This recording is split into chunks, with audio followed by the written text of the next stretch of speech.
plenty to get to this hour. We are monitoring the severe weather threat that's expected to emerge through this afternoon and evening. Let's begin the hour with a look at some of the storms from yesterday. Big Lake, Texas. It's about 75 miles south of Midland. And that's a large tornado you see on the ground there. A severe line of storms moving through central Texas yesterday. Reports of baseball-sized hail and wind gusts up to 70 miles an hour. Multiple confirmed tornadoes in the state overnight. In fact, these storms, pretty erratic motion when we look at how they pushed their way over the Red River up into southeastern Oklahoma.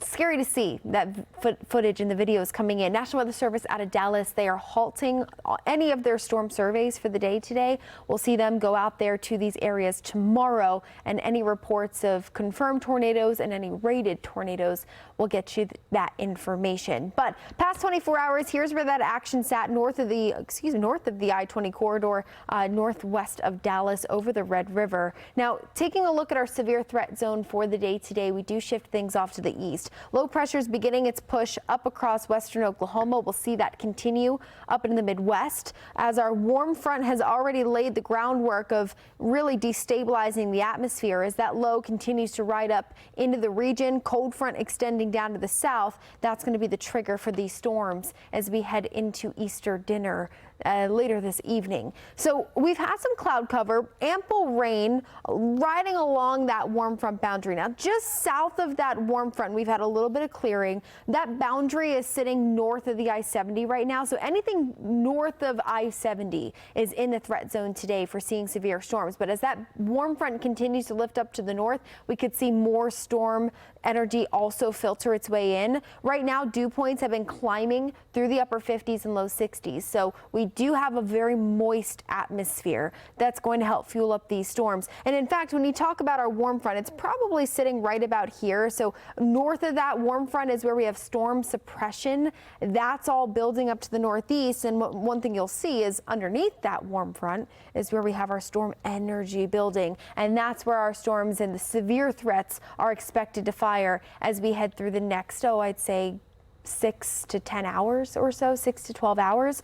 Right on cue, south of the 70 corridor, we've been monitoring this lone supercell, and it's been pretty healthy. We've been getting reports of a funnel that has cycled its way into this storm. Now, it's just off to the north of Camdenton now. Tornado warning for this storm, so you want to treat it very seriously, getting to a safe place, remembering that the lowest level of your home and building is where you want to be.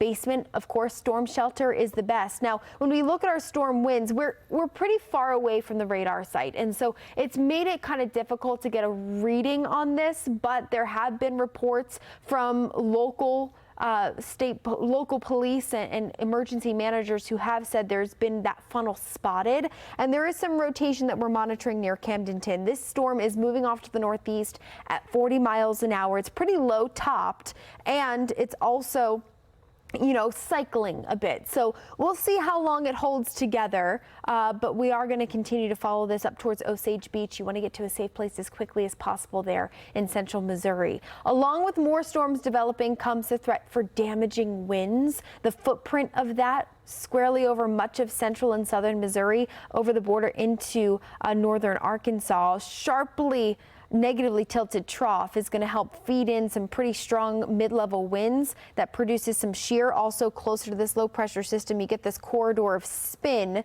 that's going to help get any tornado threats on the board, particularly in this same zone. I-70 corridor, say about the I-40 corridor is what we'll be watching across Missouri, and just issued a tornado watch. So there we go. So I'm going to try to get that in for you.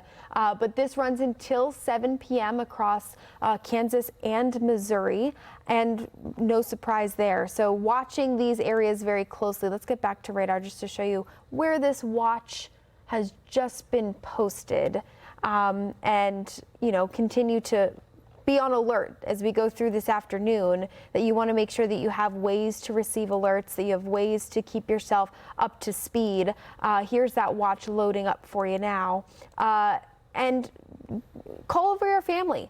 It's Easter Sunday. If you live in a home and you're not too comfortable with what that looks like, As far as safety goes, that's our tornado watch that expands now until 7 p.m. So some of the areas, again, right in that threat zone that we are monitoring, I-70, we take it on down to the I-40 corridors, western Arkansas down to Texarkana in this newly issued tornado watch.